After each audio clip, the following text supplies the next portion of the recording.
I loved every aspect of this movie up until 2 minutes before it ended. Last night I watched 28 Years Later, directed by Danny Boyle, written by Alex Garland. Here are my general thoughts. This movie set 28 years after the infection of the Rage virus has taken over much of the UK. Now the entirety of the mainland is taken over as the rest of the world is kind of evolving and changing. We follow a young boy played by Alfie Williams named Spike, who lives on this secluded island, almost cult-like, disconnected from the hellscape on the mainland, but can still be accessed through this kind of bridge that can only be taken at low tide. At its core, it's a coming-of-age film for this kid Spike. Most of the first half of this movie is exploring the relationship between Spike and his father in this rite of passage trip to the mainland. This is where most of the action comes from the movie, just frantic editing and just goriness, hunting and getting chased by the infected, while the other half is a lot more slower and thought-provoking. Where Spike goes with his mother into the mainland to try and find a cure for this illness that she has and find a doctor that is supposedly insane, but it may be their only option left. Besides watching the trailer a couple months ago, I didn't really know what the story was going into this, and I think, despite those being kind of two distinct halves, I think together they go really well. The beginning portion with Spike and his father is really frantic. The editing is just insane. There's this rig that they utilize with 20 or so iPhones on it. It creates this sort of fast-paced whip shot around an actor. I was really anticipating what this was going to look like, and it may be jarring for some, but I really enjoyed it and was really looking forward to it every time that it did happen.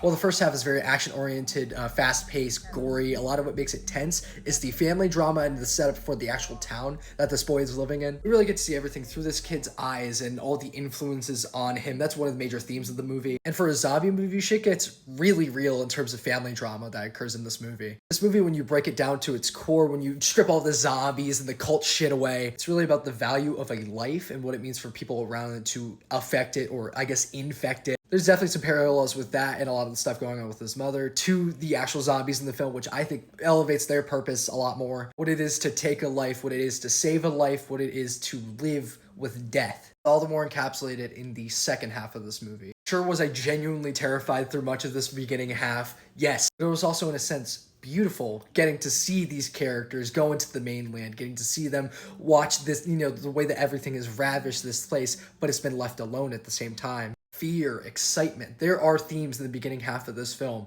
that are still present in the second half. The second half is a real exploration of the relationship between him and his mother. Having to live with somebody who's just ailed with something that you can't control yourself. And this on a deeply personal level, just with stuff going on in my private life, it really affected me. I really cried during a zombie movie, and I went home at night and I had trouble sleeping because I wasn't worried about, the zombies and shit, but the implication of what this second half really meant to me. I'm not alone in my struggles. You're not alone in your struggles. There's always going to be somebody who's been in your position and has strived. And I think that's why it is largely important to disregard all the shit that's being said about the last 2 minutes of this movie and go into it with fresh eyes into the entirety of the movie and view it as that. Because sure, there are zombies in this movie. There are scenes that are a little bit tonally shifting and comedic more or less, or just kind of crazy, especially towards the end. Sometimes you forget because of these characters. That's something I think the first two films in this franchise, 28 Days and 28 Weeks Later, didn't even really reach. And that's why I think